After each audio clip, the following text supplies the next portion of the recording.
Stand-up comedy is the most raw form of stage performance. You have no other set. You don't have a curtain, you don't have a chair, you don't have a table. It's just you and the audience.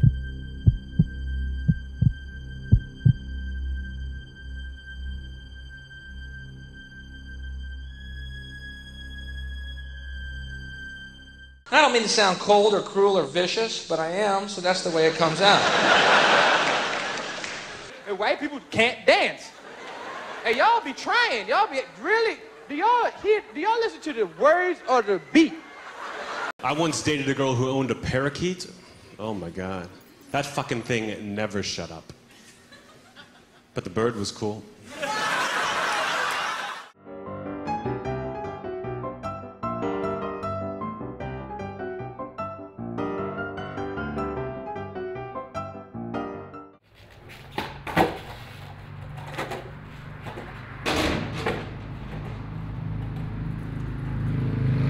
My name's Frank Pantano. Oh, fuck, I looked there. Where do you want me to look? See, I always say, look up.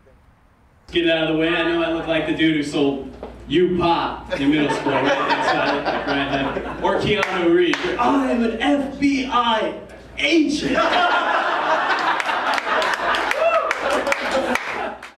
How did I decide to be a fucking stand-up comic? I don't know. I don't even think I decide that. I think you decide that, or I think other people do. I decided I wanted to get up on stage and tell jokes because I felt like I wanted to talk about stuff. And I don't have a problem really talking to people. I like doing it. I have fun doing it. And once I actually just did it, and I realized how fun it was, that's, I guess, when I decided I wanted to do it. I was buying cigarettes the other day, and the clerk, he hands me the pack, and he says, menthols? Really? Menthols, man. Menthols are for losers. I was like, you work at a gas station. I used to deliver donuts, and that was fun for a while, and then I had to stop doing that because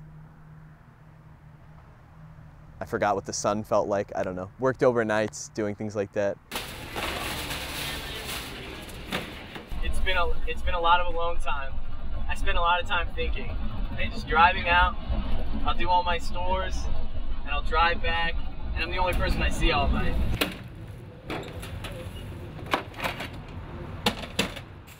So it's been weird, but it's exciting. I'm excited that this is my last night, but I don't think I've realized it yet.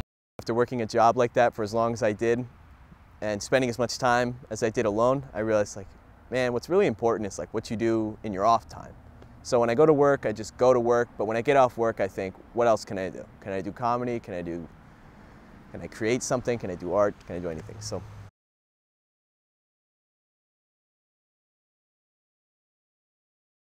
My name is Jolene Munzer. I did a show with a bunch of drunken cowboys in the audience, and they were just like yelling out, "Take your shirt off!"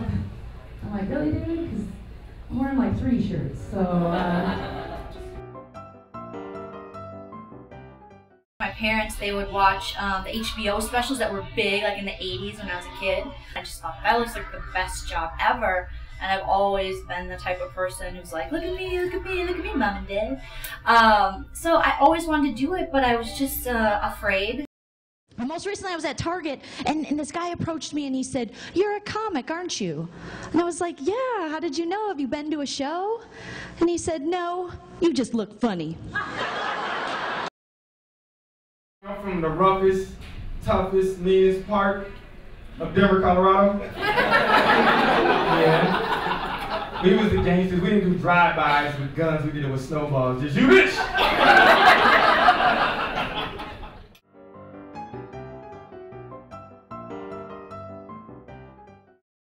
Jared Campbell, I'm the youngest of 8 siblings, 6 brothers and 2 sisters. I used to play football my whole life. My older brother Raj was the first one. I remember I was in college and he was like, "Yo, man, I'm thinking about doing stand-up," which I was like, whoa, you know, you're gonna get in front of a bunch of people and tell jokes? I mean, you're funny, but not that funny. Being the youngest of all my brothers, I used to fight for attention a little bit, you know, no one ever really gave me attention. So I knew like a way at the dinner table was to be funny, tell a joke and everybody would laugh. Knock, knock. Who's there? Hatch. Hatch who? Bless you. And I've always been able to do that since I was a young kid. So I mean, I just kind of stuck with it. When I got older, I was like, man, I like making people laugh. It's fun. I got a niche for it, and I kind of just ran with it. Now this dude, Jared, is hilarious. He's been funny since he was like 6 years old. Crazy enough, I had a high school coach. Jared was on the phone. I don't know what Jared said to him, but as soon as I picked the phone, people were like, I'm gonna tell you right now, that guy Jared Campbell is nothing but trouble. But it's crazy because like women, like when I was in the field, I went on a date with a girl. She knew more about me than I knew about my damn self. I was like, yeah, I'm about 6 foot. She said, 5'11" and 3/4. My name is Jackie Cation. I've been doing stand-up forever, since women comics would get stage time right before they were burned as a witch. It's true, I opened for Hester Prynne back in the 1600s. Hey, everyone went to middle school. Well done.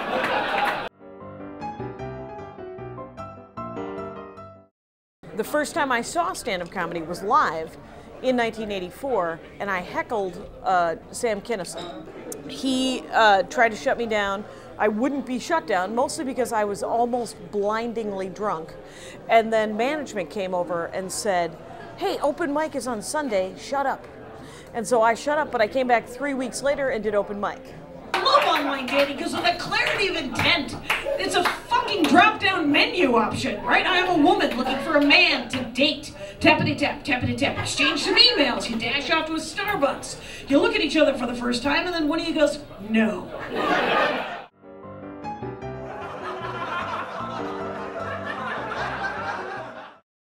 My name is Deanne Kincaid. I'm the stand-up comedy teacher at the Comedy Spot in Scottsdale. You asked me, can you teach funny? I can teach the tools of funny. Obviously, this is an art, not a science. And anybody who goes into the arts, be it painting, you don't go into painting pictures if you can't even draw a straight line with a ruler. You wouldn't go into dance if you had no grace or no athletic ability. The same with comedy. You have to have a little bit of an innate sense of humor and a smart aleckiness, and then I can teach you how to craft it into a stage performance. Each student in the class gets to go up on stage for 10 minutes of stage time, 5 minutes to present new material and 5 minutes for feedback. And the feedback is a collection of all the critiques that come from the other brilliant minds in the class. So it's a fantastic opportunity to get feedback instantly, not just from one person, but usually from 10, maybe 15 people, all thinking and trying to help you be a better comic. With the stand-up comedy classes, really, I hope to offer simply the mechanics of any kind of public speaking. Not necessarily just to go off and become a stand-up comedian and be on the Tonight Show, but just to be able to offer tools that allow people to speak in front of others, just to be comfortable with themselves. Whether it's being a comedian, being an actor, being a car salesman, being a housewife. That's really all I look to offer. There's mechanics to it and techniques you can learn. Can I teach somebody how to be funny? No. I can teach them how to write a joke. I can teach them physical aspects of comedy. I can teach them techniques, for the stage. But that's really what I hope to offer, is just simply an opportunity to give people the tools, to teach them the mechanics of stand-up comedy and really how just to be comfortable in their own skin, not to be afraid to be themselves. The comedy class, I wanted to take something where I felt I could try it out, and if it wasn't awful, if it was not like the worst thing in the world, then at least I didn't embarrass myself in front of like all these other people at an open mic. And I kind of wanted to just do that because I thought that's what real comedians do. They go out and they just go balls to the wall and they don't take classes.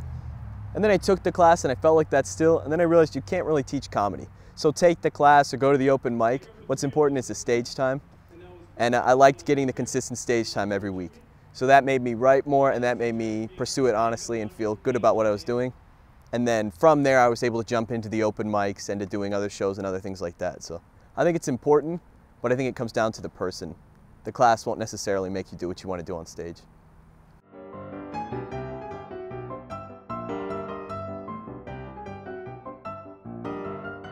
Comedians will say what other people are thinking but afraid to say. So the good quality is to be a smart aleck and to lose your filter. I think it's the last thing that doesn't have a line to cross, and I think it needs to stay that way. Period.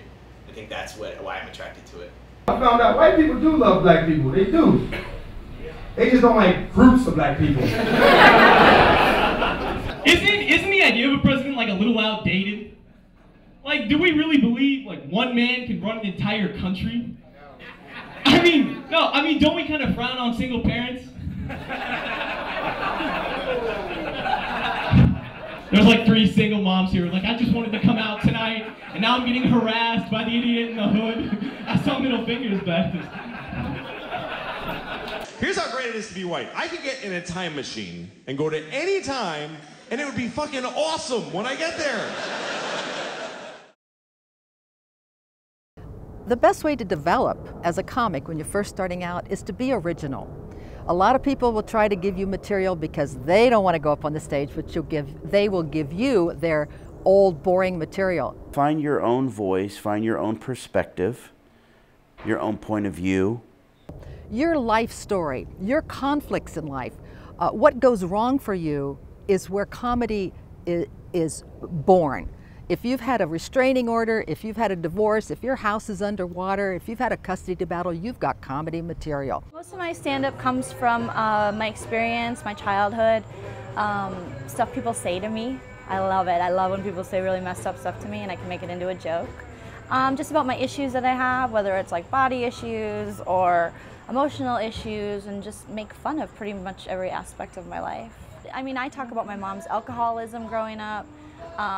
It's trying to find a way to take serious issues and make them funny and relatable without having the crowd just feel bad for you. It's not surprising that I had to quit drinking because my mom is actually an alcoholic. She's in the back, very proud of herself. But my mom is very honest about it. She's been sober for 13 years now, and it wouldn't matter. As long as I say her name on stage and reference her, she loves it. She just celebrated her 13th year of sobriety. Drink to it. That's my dad. Supportive family.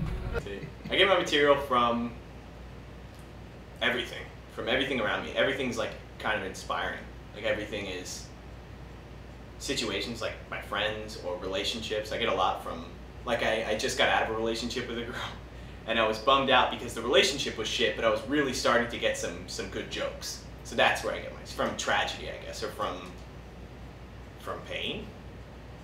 I think my material comes from, like, it has to come from a place of you. Like, you can't just make up stories or comedy. You don't have an attachment to it. It has to come from something that you've seen or how you feel. A lot of, I talk about family a lot, and I don't do political material because while I always have an opinion, I don't always have all of the information.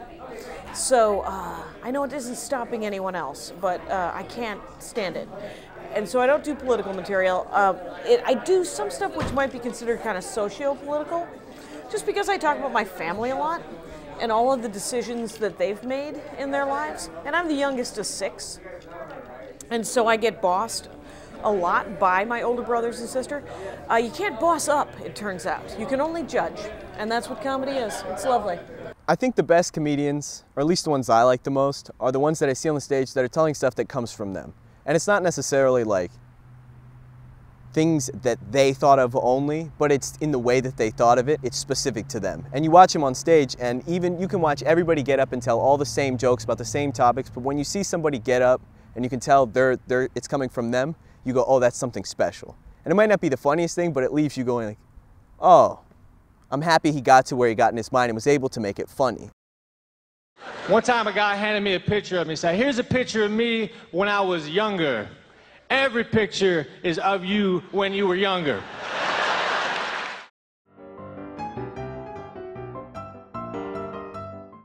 I believe Seinfeld said it best when he said that people would rather be the person in the casket than the person delivering the eulogy.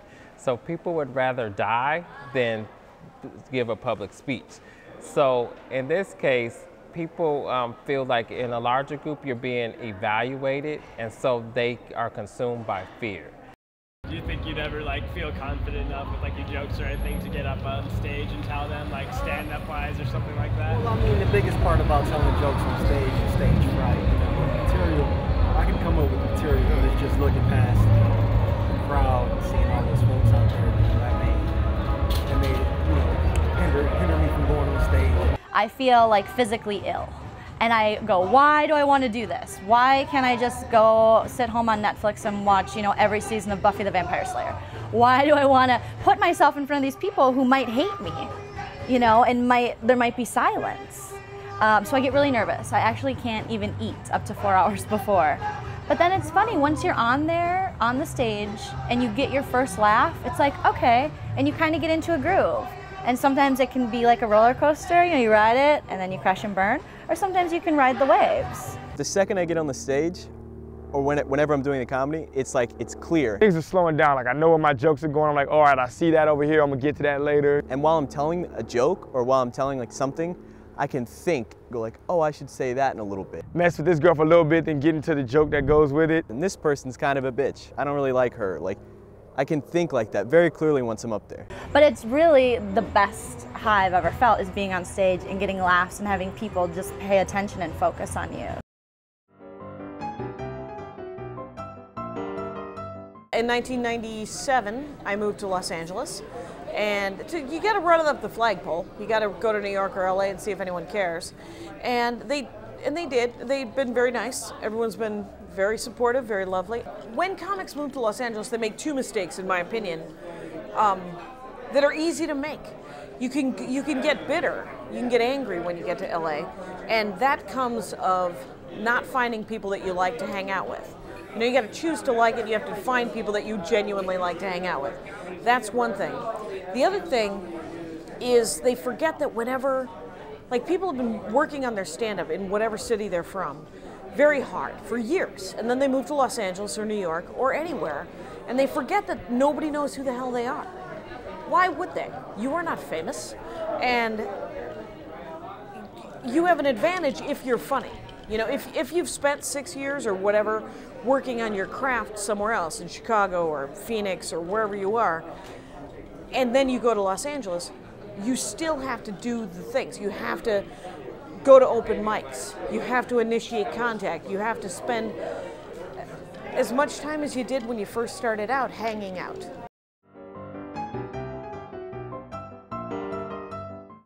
And I'll grab one of these, or do you want me to help with that? What do you want? I think it's like surreal, Yeah,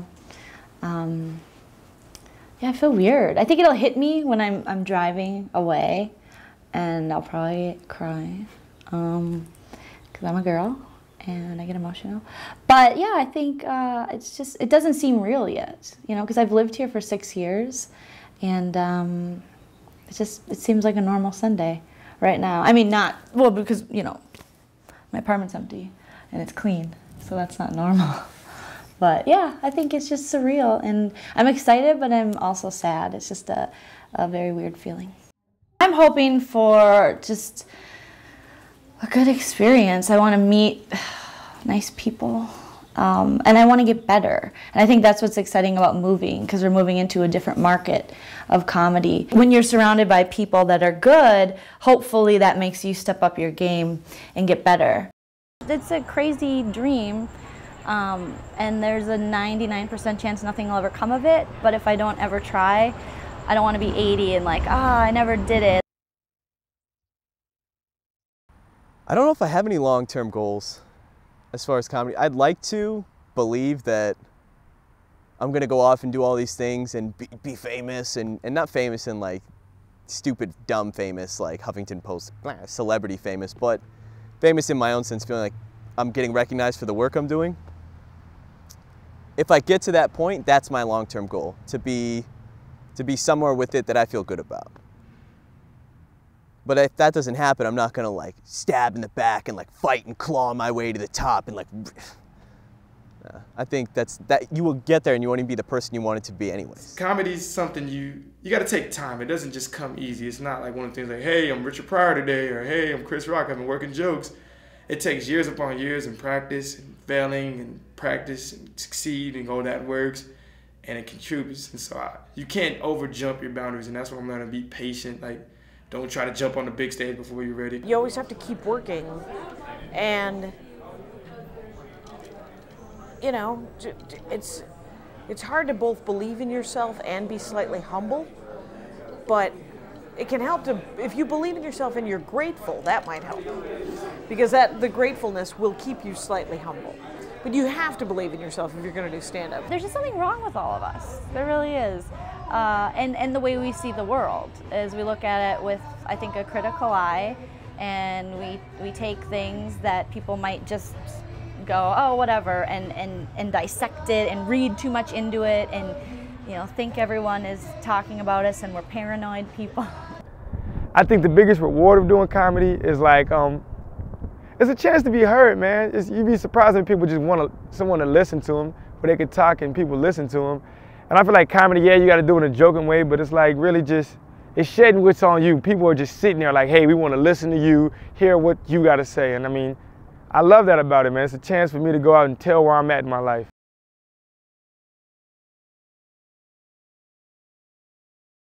You guys are great. I had a really good time. Thank you so much for supporting me. Enjoy your night. Thank you very much. You guys have been awesome. I'm Jillian Lunzer. Hey, y'all don't know the audience, man. That's my time, y'all. Jerry Conor.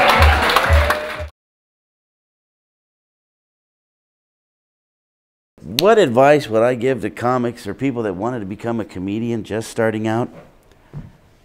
Do something else.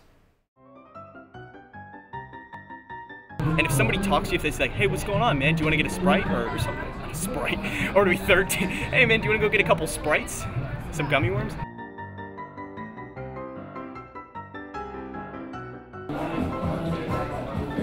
Devon?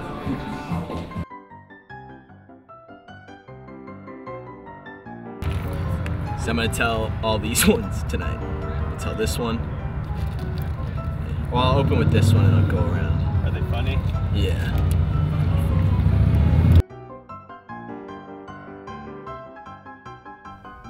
Action. I'm the stand-up comedy teacher at Scott's. Fuck. Okay, let's do that again.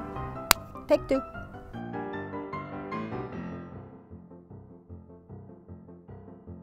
Oh, this is crazy, right? I feel so weird, like with you, like this whole, like fucking staring at a car like. Me too. I don't know. This is a new thing for me too. So.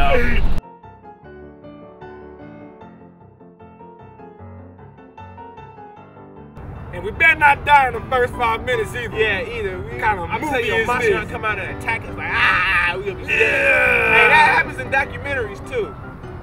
It does. It really does.